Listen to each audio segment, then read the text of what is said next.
오늘은 존 웨슬리 목사님 회심 기념 주일입니다. 우리는 감리교인으로서 또 매년 웨슬리 회심 기념 주일을 지키면서 웨슬리 목사님의 회심 이야기를 너무나 잘 알고 있습니다.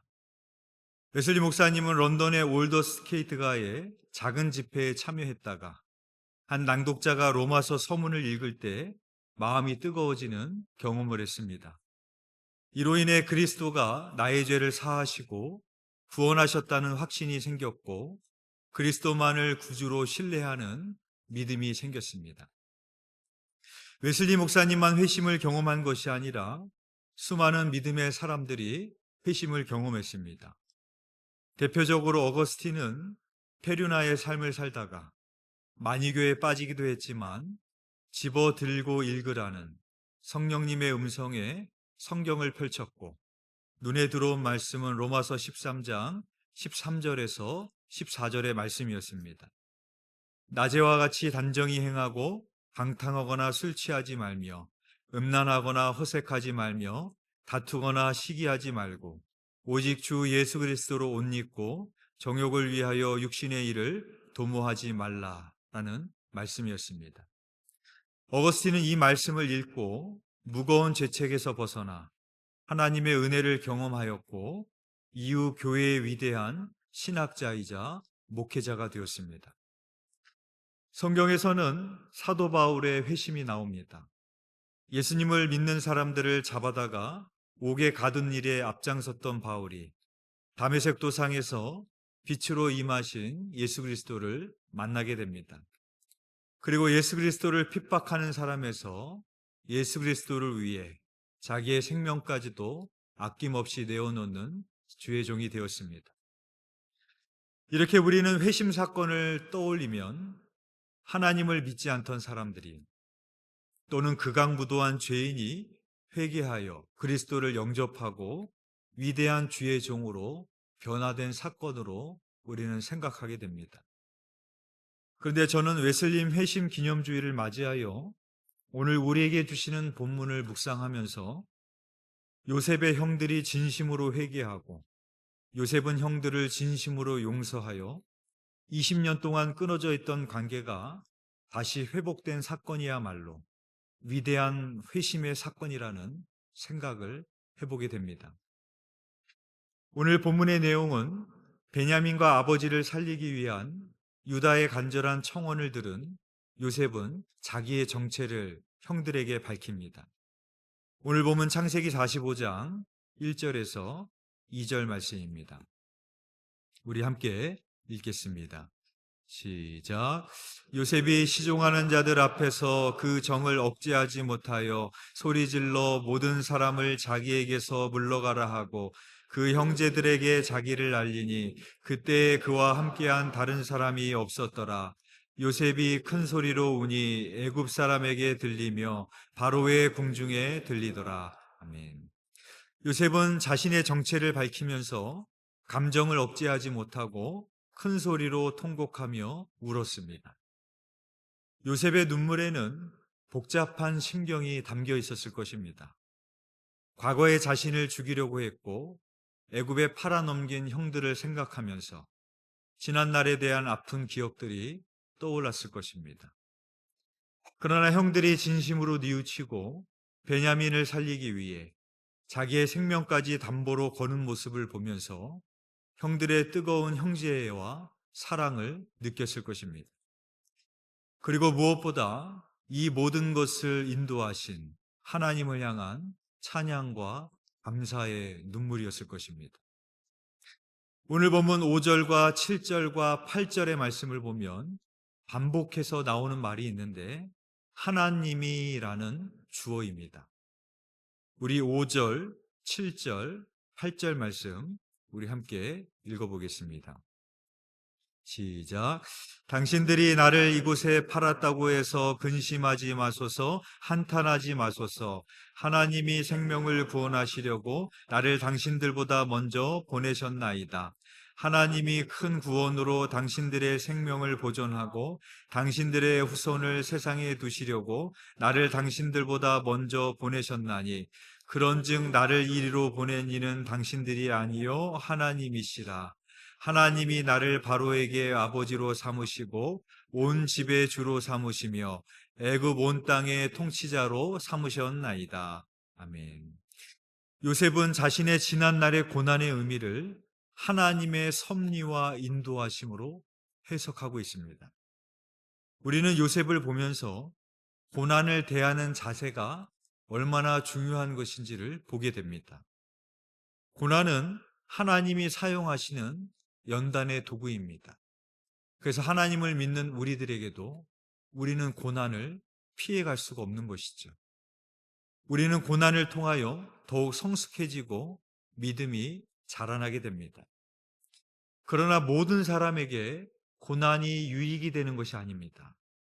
어떤 사람은 고난을 당하면 원망을 하고 불평을 하고 다른 사람 탓을 하고 부정적인 말과 부정적인 태도로 반응하다가 결국 쉽게 좌절하고 포기해버립니다. 그러나 요셉은 고난의 의미를 해석했습니다. 형들이 나를 애굽에 보낸 것이 아니라 하나님이 나를 애굽에 보내셨고 생명을 구원하기 위해서 하나님이 애굽에 보낸 것임을 그는 알았던 것입니다. 요셉은 꿈만 잘 해석한 것이 아니라 고난의 의미도 잘 해석했던 사람이었습니다. 우리도 마찬가지입니다. 우리도 고난 가운데 있을 때 어떻게 해야 되겠습니까? 무엇이 필요하겠습니까? 우리도 요셉처럼 하나님이 나에게 왜 이런 고난을 허락하셨는지 기도해야 되는 것이고 물어야 되는 것이고 나의 고난의 의미를 해석할 수 있어야 됩니다. 그래야만 하나님이 원하시는 대로 뜻대로 나아갈 수가 있고 감당하기 어려운 고난도 이겨낼 수 있게 되는 것입니다. 요셉과 형들이 다시 화해하기까지는 두 가지가 필요했음을 보게 됩니다. 첫 번째는 형들을 향한 요셉의 진심 어린 용서가 있었습니다. 요셉은 자신의 고난을 하나님의 뜻으로 해석했기 때문에 형들을 용서할 수 있었습니다. 만약에 요셉이 자기의 고난을 하나님의 뜻으로 해석하지 않았다면 형들에게 피해 복수를 했을지도 모릅니다. 그리고 요셉의 용서는 단순히 눈물 어린 화해에서 머물지 않았습니다.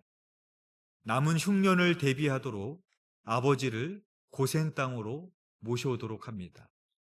오늘 본문 9절에서 10절 말씀 우리 함께 읽어보겠습니다.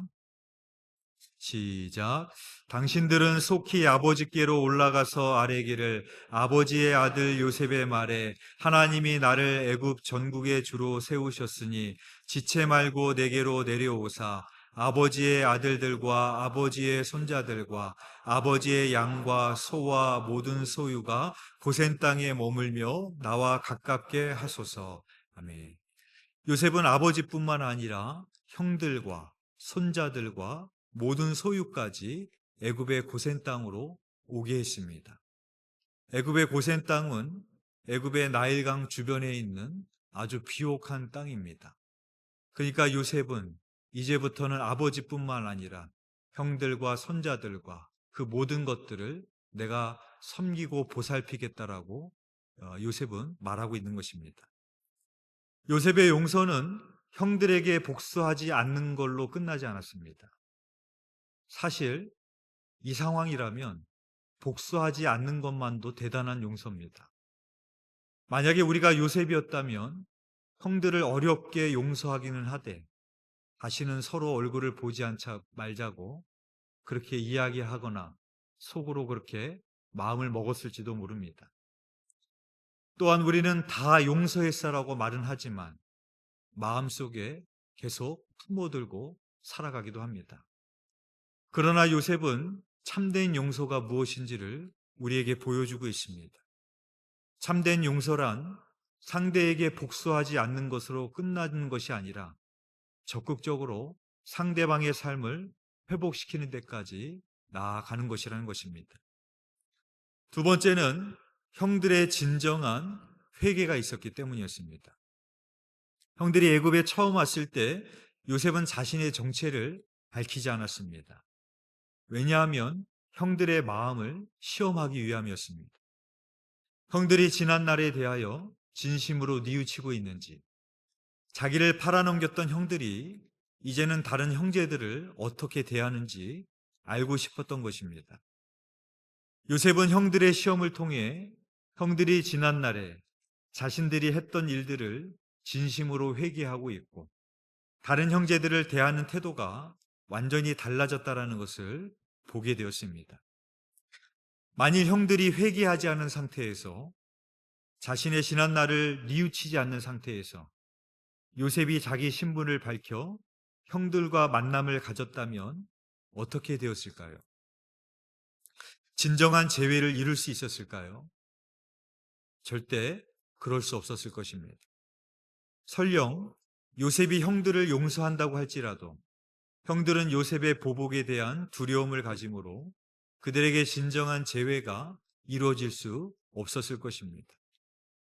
따라서 진정한 회개와 진정한 용서가 있을 때에만 관계의 진정한 회복이 있을 수 있음을 우리가 보게 됩니다. 오늘 본문 15절 말씀 우리 함께 읽어보겠습니다. 시작. 요셉이 또 형들과 입맞추며 안고 우니 형들이 그제서야 요셉과 말하니라. 아멘.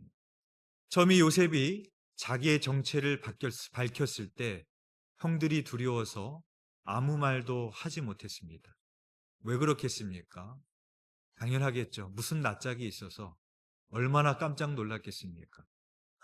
그러나 이제는 요셉과 형들 간에 진정한 화해가 이루어지게 됐을 때, 이제 형들이 그제서야 요셉에게 이야기를 하는 것을 보게 되어집니다. 이렇게 진정한 회개와 용서가 무려 20년이라는 긴 세월 동안 거짓과 침묵으로 가로막혀 있었던 소통의 문을 열게 했습니다. 때로는 100마디의 말을 해도 풀지 못하는 어려운 관계가 진심이 담긴 말과 진심이 담긴 회개와 용서로 풀려지게 됨을 우리는 보게 되어집니다.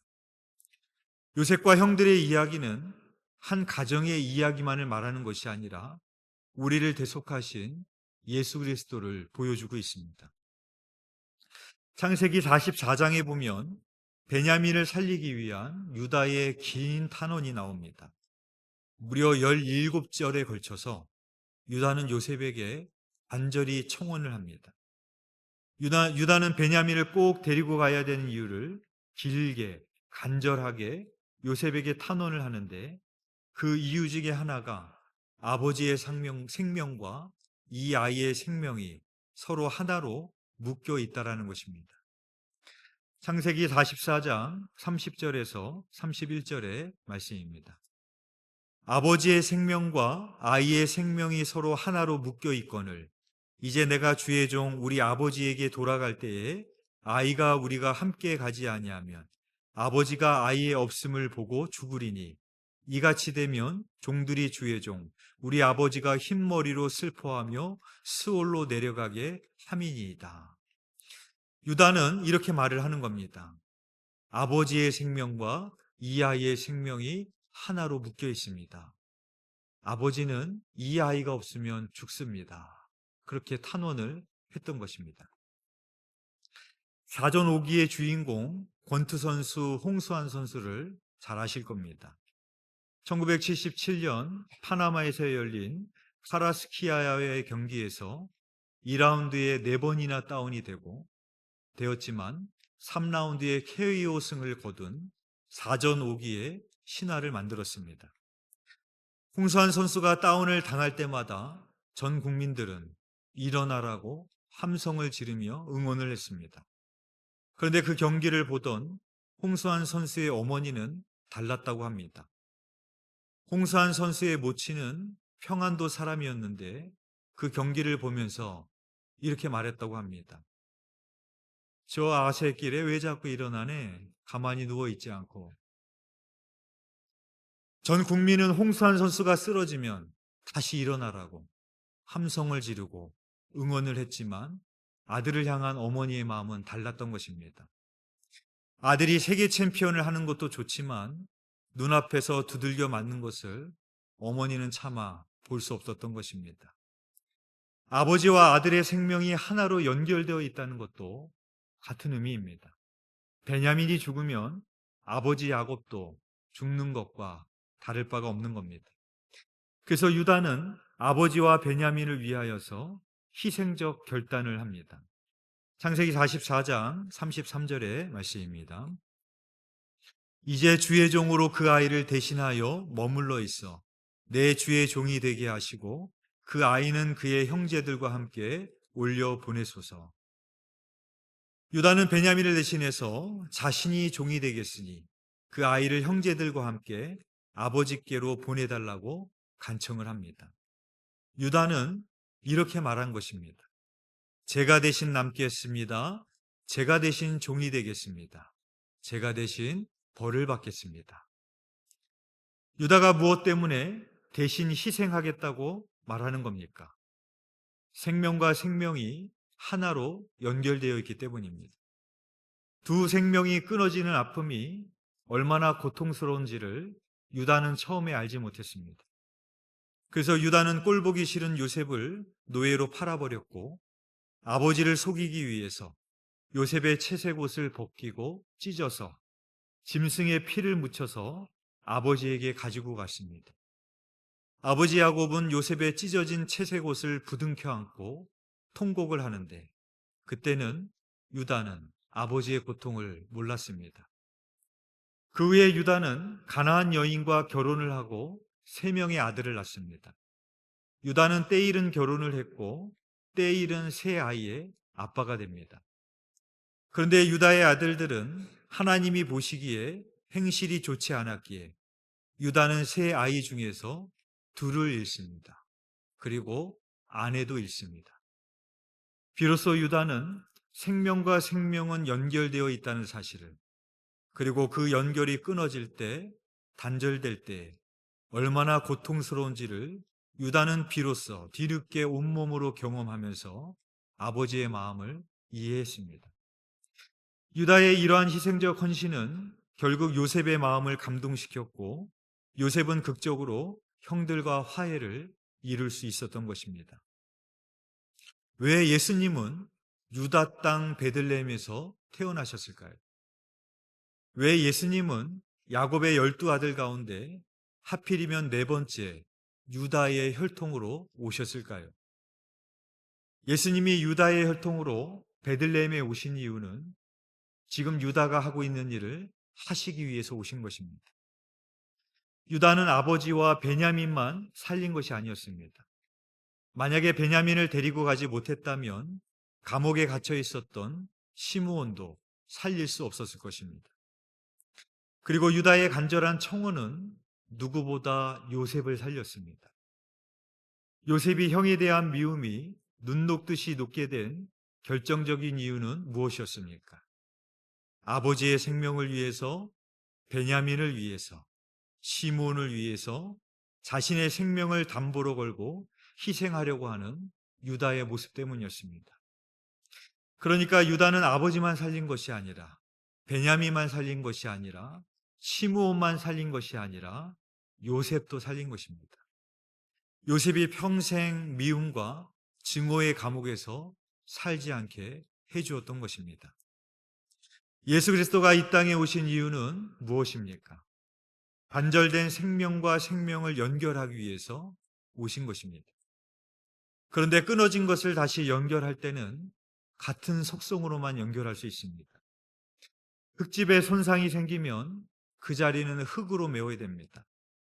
쇠와 쇠가 끊어지면 쇠를 녹여서 다시 붙여야 됩니다.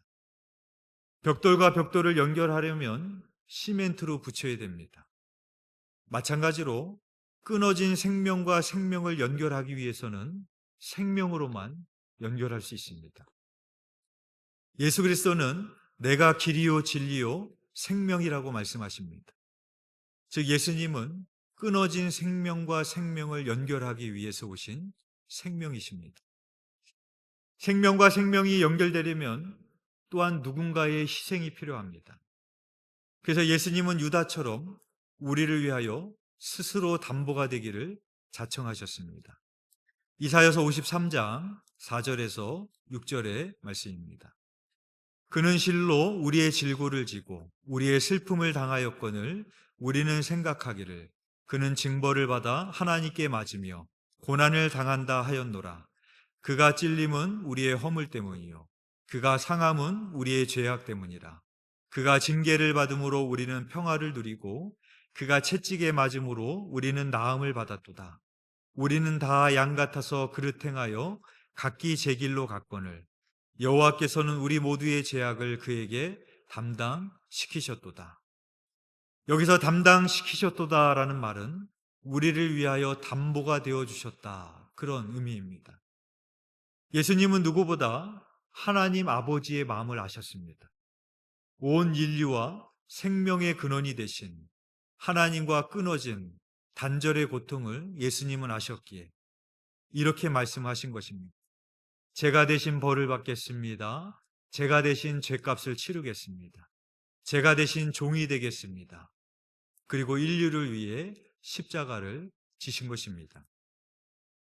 6.3 지방선거가 얼마 남지 않았습니다. 항상 선거를 앞두고 이렇게 기도했던 것 같습니다. 요셉과 같이 하나님을 경외하고 지혜와 명철이 있어서 국민들을 잘 다스릴 수 있는 사람이 뽑히게 해주세요. 그런데 곰곰이 생각해 보니까 오늘 말씀을 준비해 보면서 이 기도에는 이미 요셉과 그렇지 못한 사람으로 나뉘어 놓고 있는 것 같습니다. 우리가 하나님의 역사를 제한하고 있는 것 같다라는 생각이 들었습니다. 그래서 우리의 기도가 달라져야 될 것 같습니다. 이번에 선출되는 지도자들이 요셉과 형틀처럼 변화되게 하여 주옵소서, 성화되게 하여 주옵소서. 그래서 요셉처럼 이 나라를 잘 다스리게 하여 주옵소서. 사랑하는 교회 여러분, 회심이 위대한 주의 종이 되고 위대한 목사님이 탄생하는 것만 회심이 아닙니다. 오늘 우리에게 주시는 말씀이 우리에게 무엇을 말씀하고 있습니다. 그 회심은 우리의 일상에서 우리들이 경험해야 되는 회심입니다. 하나님의 높으신 소명을 받는 것도 위대한 회심이겠지만 한 사람이 회개하고 한 사람이 누군가를 용서해서 끊어졌던 관계가 연결되어지고 화해되고 화합되는 역사가 위대한 회심이라는 것이 오늘 본문이 우리에게 주시는 하나님의 음성입니다. 바라기는 요셉과 형들이 경험하였던 회심이 바로 저와 여러분의 삶 가운데 경험되어지시기를 주님의 이름으로 축원드립니다. 기도드리겠습니다. 사랑과 은혜가 풍성하신 하나님 아버지, 우리는 회심의 사건을 생각할 때 요한 웨슬리 목사님처럼 사도 바울처럼 위대한 주의 종들만 경험했던 특별한 사건이처럼 생각할 때가 많이 있었습니다. 그러나 그 회심은 우리가 경험해야 되는 사건이요, 우리의 일상 가운데 또 하나님이 주시는 사건인 줄 믿습니다. 특별히 오늘 우리에게 주시는 말씀처럼 내가 용서하기 어려운 사람이 있다면 성령이 주시는 감동으로, 성령의 충만함으로, 성령에 이끌려 용서할 수 있는 은혜를 허락하여 주시옵시고, 또 누군가에게 나의 죄를 고백하고 하나님 앞에 나의 죄를 자백할 때 하나님 앞에 진정한 회개를 통하여 우리의 마음이 청결해지고 깨끗해지는 성령의 충만함을 누릴 수 있는 저희들이 될 수 있도록 인도하여 주시옵소서. 주님께서 우리 가운데 그렇게 역사하여 주실 줄 믿사오며 예수 그리스도 이름으로 기도드렸사옵나이다. 아멘.